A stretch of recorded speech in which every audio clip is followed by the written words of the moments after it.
This is a film about economics, but perhaps not economics as it has come to be recognised. After all, this is a film about how we collectively produce the world and how we could do this in more ecological and equitable ways. Decades ago, the Czech Republic went through enormous economic transitions, which are often represented as linear and logical. The rigid, authoritarian economies of the Eastern Bloc became capitalist at the end of the Cold War. And in the 1990s, so the story goes, world history ended. Apart from a few holdouts, such as Cuba and North Korea, the world had finally woken up to capitalism as the best of all possible worlds, an inevitable global force. The author Mark Fisher called this story capitalist realism, with the social theorist Fredric Jameson saying that it had become easier to imagine the end of the world than the end of capitalism. How can we challenge the idea that there is no possible alternative? How can we move beyond moral outrage at current inequities and ecological destruction towards transformative practices? Living in the Czech Republic has made me realize that linear narratives of a socialist transition to capitalism don't match the reality on the ground. History did not come to an end in 1989, and conventional frameworks such as socialism versus capitalism are inadequate for discussing the diversity of economic activity which dwells in the everyday. A whole world of possibility thrives within, beyond, and against the capitalist present. A world of decommodified activities, old and new, of self-provision and mutual aid. This is what the author Chris Carlson has called Nowtopia.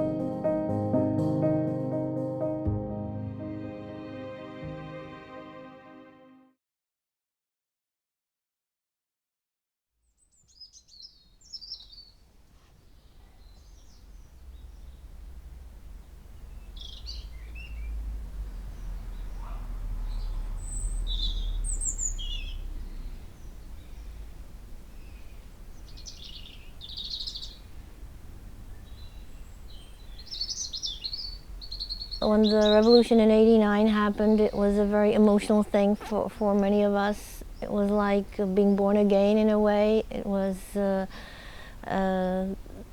like an altered state of consciousness at the beginning. We were so happy, and I felt suddenly that everybody was on the same boat as me, which I never felt before. But a friend of mine wrote to me then that people had different motivations. Some people wanted cleaner air and some people wanted a new car. And these things go against each other. The freedom was sort of intoxicating. We started our own non-government organization, and the first celebration of Earth Day, we had a petition against the raising of the prices of train tickets. And somebody told us, oh, but you're really communist if you don't, you don't really believe in the market. And so that started me thinking. And there was a wellspring of this idealism in '68 when people didn't want capitalism, but they didn't want the state top-down socialism. They wanted a democratic socialism. And after '89, it was less clear, I think. There were economists who already, under communism, had translated, mainstream economists, a mainstream economic textbook, and now they published it. And they said, look, we know what to do. And nobody else really knew what to do. We just didn't know anything. We hadn't heard of all these alternatives. Actually, this was what made me go to the United Kingdom, because that's where I thought that's where the alternative economy was really happening, because we were looking for solutions. We stopped believing. There was an ideology also, the ideology of free trade, of eternal growth. And we wanted to have an alternative. I had read a book about it by Richard Douthwaite, so I thought I will go and look at how these economic alternatives work in Britain, because the West is our, we want to be like them, and they know how to fight these mainstream economic assumptions, this way of thinking. And it was there in Britain that I found that actually a very strong cooperative movement had been here already in the 20s and the 30s.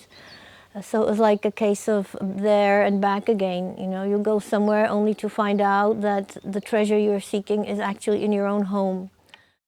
Eco-social enterprises or economic alternatives or community economic projects or whatever you would like to call them have several qualities. One of them is the fact that they don't aim only for profit, they aim also for environmental and social goals.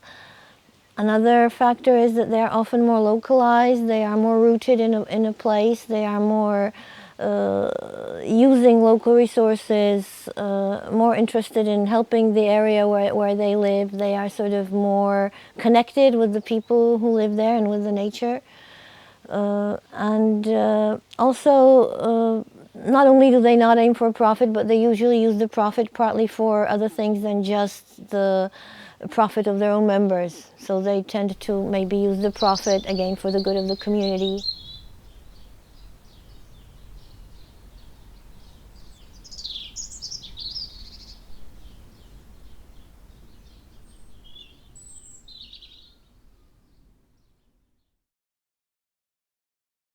We've lived through a period of radical decomposition of the working class, going back to post-World War II. So from that time forward, you had, what some people refer to as the golden era of capitalism, which was actually highly regulated and highly unionized relative to any other time in history.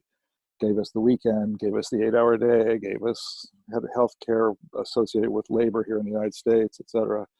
And by the late 60s, that was breaking down. And one of the main reasons that it was breaking down was the reemergence of international capitalist competition with Germany and Japan and other parts of the world. Nobody stayed at any job very long because it sucked and it paid little. And why would you stay? And you're constantly in the flux of trying to find a better deal and a better deal. And similarly, nobody stayed where they lived anymore. So you had these really stable communities for decades that suddenly had been uprooted and destroyed.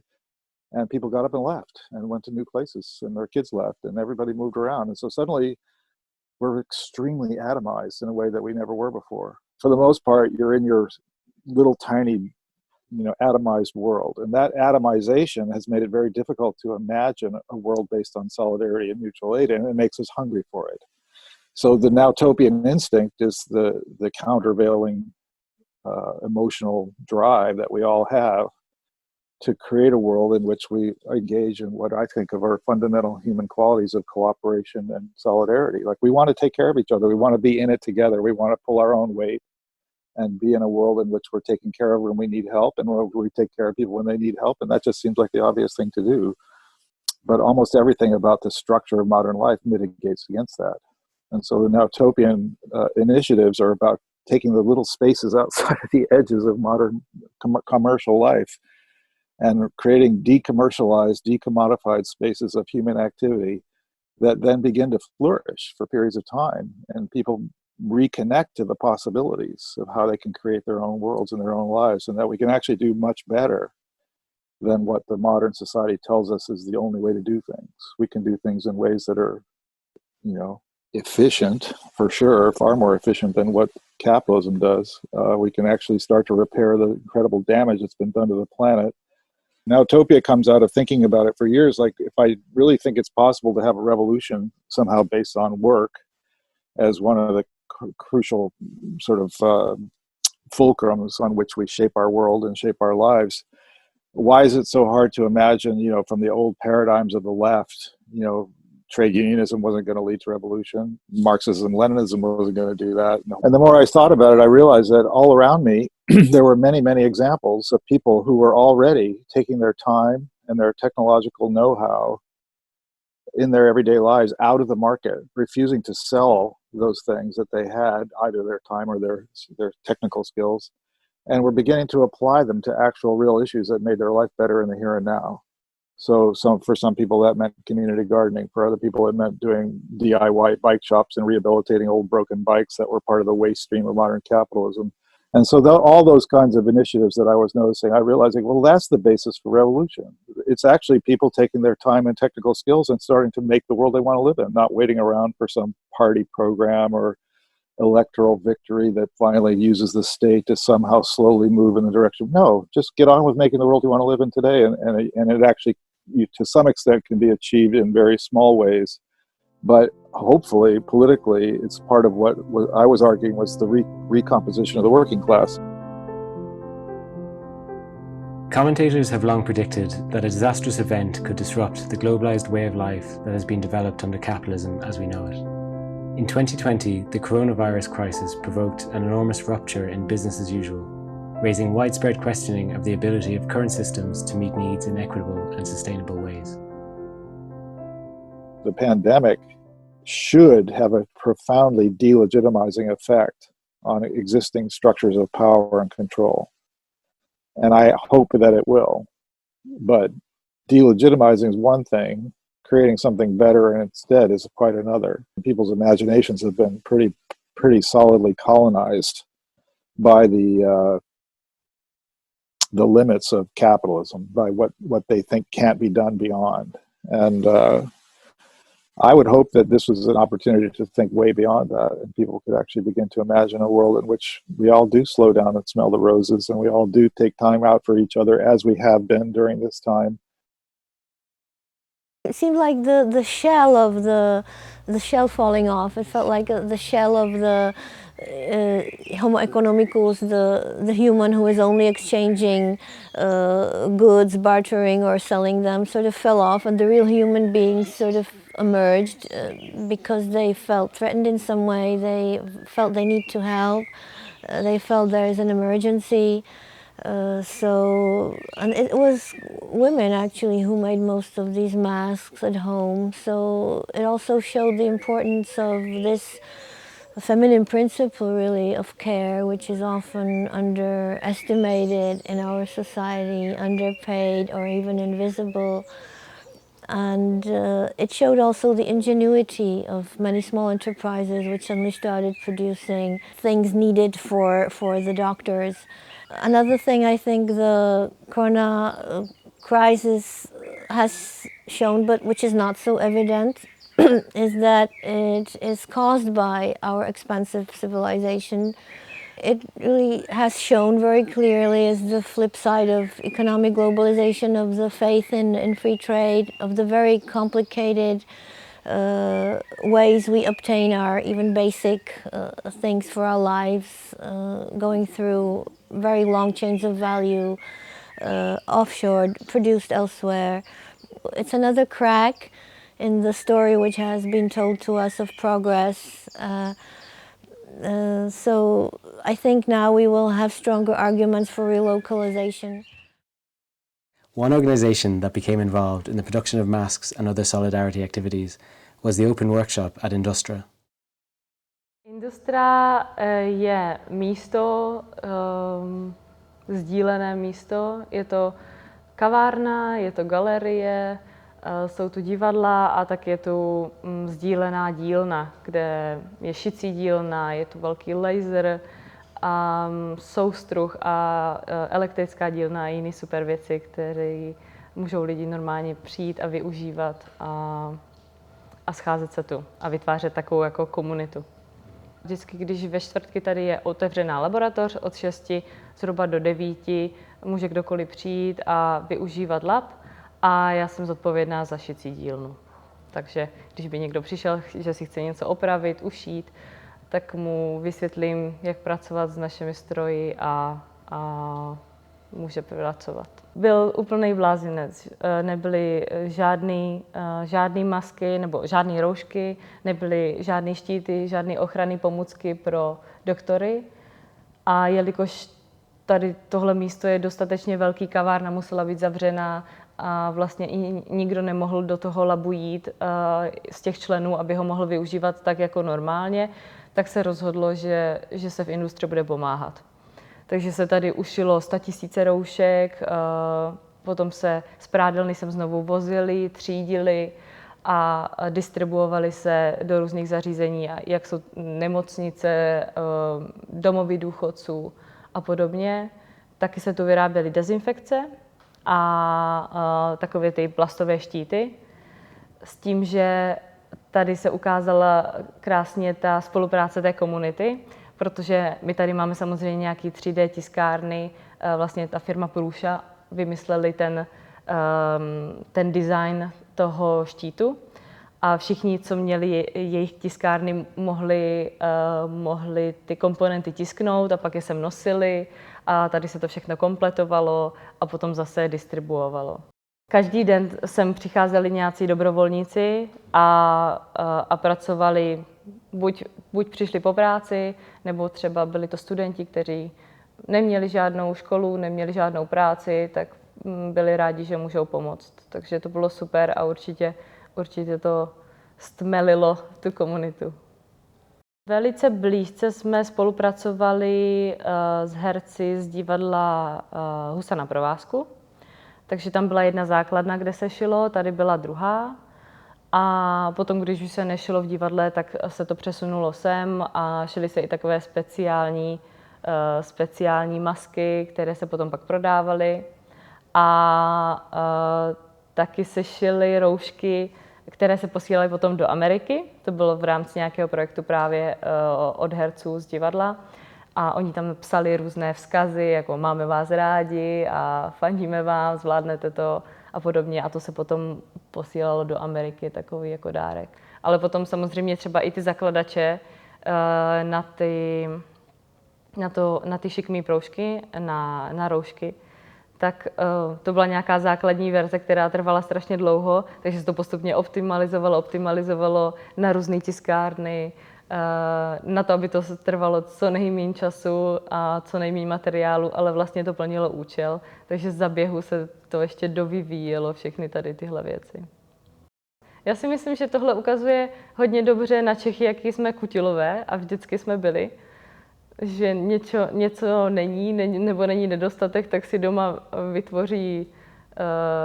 vytvoří si respirátor nebo začnou šít roušky nebo cokoliv je vyprodukuje nebo vybudí k tomu, aby nějak pomohli. Takže to určitě ta soudržnost, to bylo skvělé, že se celá republika semkla a dokázali si lidi vzájemně pomoct. Myslím si, že lidi potřebují se scházet, potřebují komunitu a ta komunita potřebuje být zase stejně smýšlející nebo mít stejnou náturu. Takže se schází nějaký příznivci nějaké hudby nebo příznivci něčeho a tady se schází příznivci kutilství nebo toho, že když se něco pokazí, tak se to nemusí hned vyhodit do popelnice, ale člověk si to může zkusit opravit a ještě tomu dát tu druhou šanci. Protože dřív, když moji rodiče dostali ke svatbě mixér, tak pořád funguje. Přes 30 let funguje a je úplně v pohodě, ale teďka se ty zařízení strašně rychle rozbijou. Takže když člověk dokáže alespoň to nehodit do koše, ale zkusí to opravit, tak jednak to rozvíjí tu jeho kreativitu, ušetří, takže si myslím, že je tam i ta ekonomická stránka, protože lidi záleží jim na planetě, záleží jim na tom, jak se s těma věcma nakládá a že to stojí velké úsilí a zdrojů a všeho vůbec to zařízení vyrobit, tak ho nechcou jen tak vyhodit. The makerspaces are areas that I found very hopeful from at the beginning of writing Nowtopia. I thought of them as a really clear example of a Nowtopian impulse. So you always have people searching for, escapes of various types, and some people escape into the pleasure of tinkering. And that's actually, to me, a really healthy human instinct that we want to nurture that, because the tinkering that we need to do is about taking the technologies that are destroying the planet and throwing away the ones that can't be redeemed and redeeming the ones that can be and starting to fix the planet instead of destroy it. So the maker spaces do offer places where people can do that relatively unrestrained if that's their goal. But then do they have that politics? Are they grounded in conversations around philosophy and ecology and the human experience?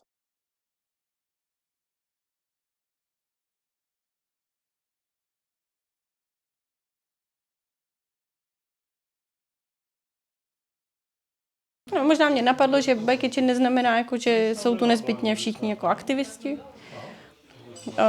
Vítaný je vlastně každý, kdo se jakkoliv chce zapojit. Je to otevřená komunita, ani nejsou žádné jako členské povinné příspěvky, to vůbec, jenom prostě za použití dílny, ale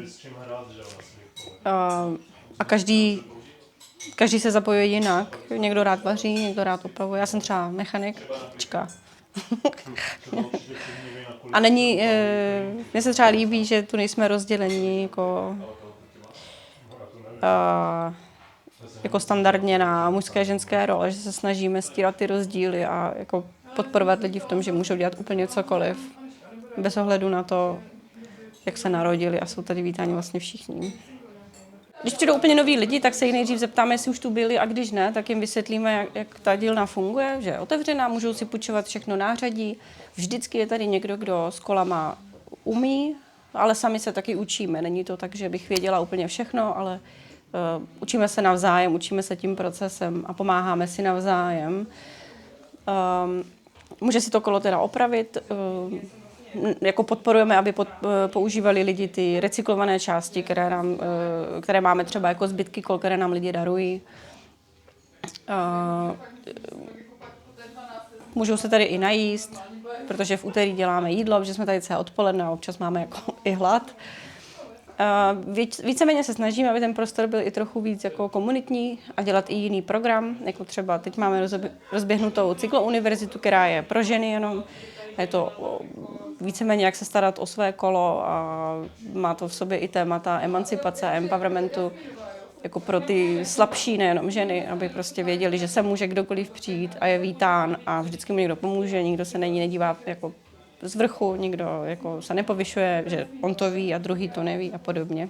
Ta dílna je otevřená teda 2krát týdně a víceméně nemusíš mít jako žádnou znalost o kolech, jenom vědět, a to se snažíme propagovat na internetu sami sebe, vědět, že když se ti rozbije kolo, tak nemusíš ho hned hodit do koše, ale dá se prostě opravit a zvládne to každý. Náš stát nás jako třeba dokáže dost podpořit, když se nám něco stane, ale já si třeba myslím, že je dost důležité mít i komunity a spolky, které jako učí, nebo kde se lidi mezi sebou učí jako věřit si, spolehnout se na sebe a pomáhat si navzájem a jakoby podporovat tu udržitelnost a možná se jako potenciálně vyhnout nějakému konzumnímu běžnému režimu.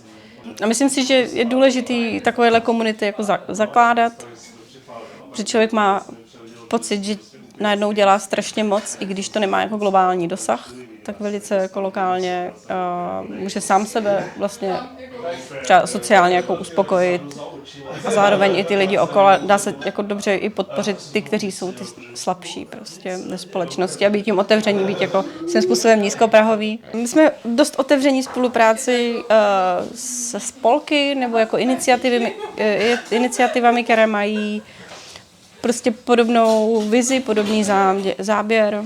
Food Not Bombs u nás vařili jednu zimu, že neměli svoji kuchyni, tak si tady chodili vařit a podobně. Jakoby kdokoliv nás osloví a není to vyloženě prostě nějaký komerční jako subjekt, tak nikdy se nebráníme spolupráci. No.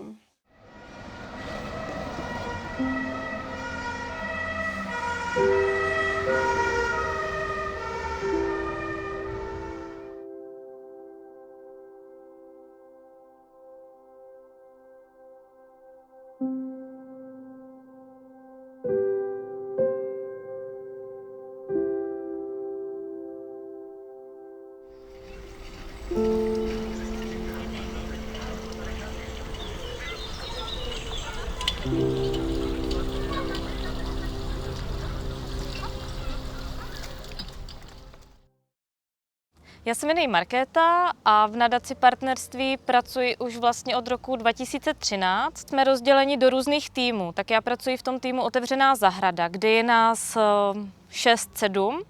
Máme i nějaké externí lektory, kteří nám pomáhají, protože občas je těch akcí třeba 5-6 denně, souběžně, takže potřebujeme hodně lidí. A moje kolegyně mají například na starosti právě výukové programy, jak pro děti, tak pro dospělé, takže k nám chodí třeba malé děti 5 let a chodí po zahradě, aby navnímali, že vůbec existují slepičky, které produkují vajíčka. Máme tady ovečky, králíky, aby nějak ty děti navnímali, že existuje tady ten koloběh v přírodě a ne, že všechno se kupuje v obchodě. A pak děláme samozřejmě i kurzy pro dospělé, takže dospělí můžou přijít na kurz a dozvědět se něco, jak začít včelařit. Máme tady i včely v zahradě, máme tu kurz řezu ovocných stromů, takže když mají na zahradě stromy, tak se naučí, jak je správně prostříhávat.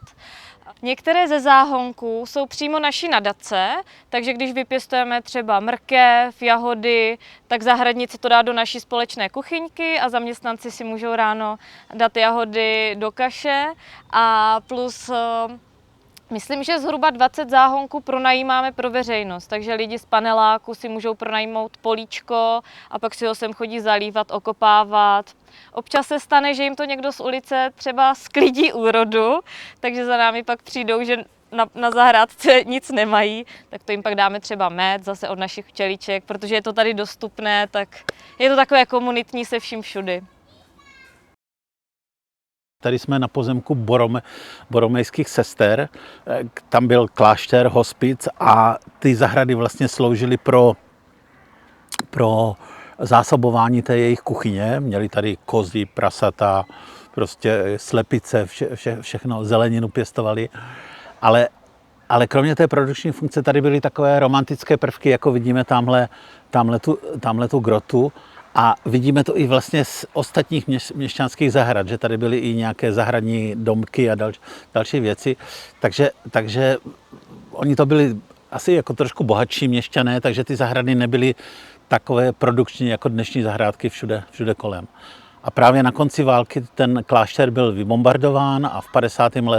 roce po nástupu komunistů ty sestry boromejky vyhnali pryč a ty pozemky vlastně spadly do státního a městského majetku, pak tady byly dlouho zahrádky, ty ale v 80. letech začaly pustnout a v době, kdy jsme tady přišli my jako nadace partnerství do tohoto území, tak už to bylo hodně zarostlé, bylo tady hodně bezdomovců, prostě bylo tady spousta bince, smetí, odpadků, které jsme jako museli vyklidit.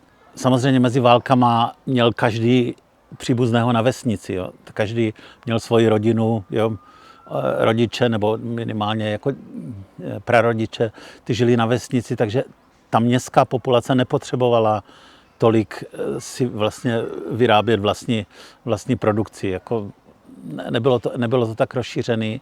Po válce se vlastně zahrádkaření a zahrádkové kolonie hodně rozmohly, protože lidi neměli vlastně možnosti, co dělat se svým volným časem. Jako nemohli moc cestovat, byli chudí, potřebovali se zásobit, nebylo spolehnutí na to, co dostali v obchodech, takže přirozeně vlastně vznikaly ty zahrádkové kolonie a byla to taky i seberealizace, rekreace. V 90. letech se to začalo měnit a ta aktivnější generace, která se už mohla realizovat, podnikat a cestovat, tak ta už na to neměla tolik času.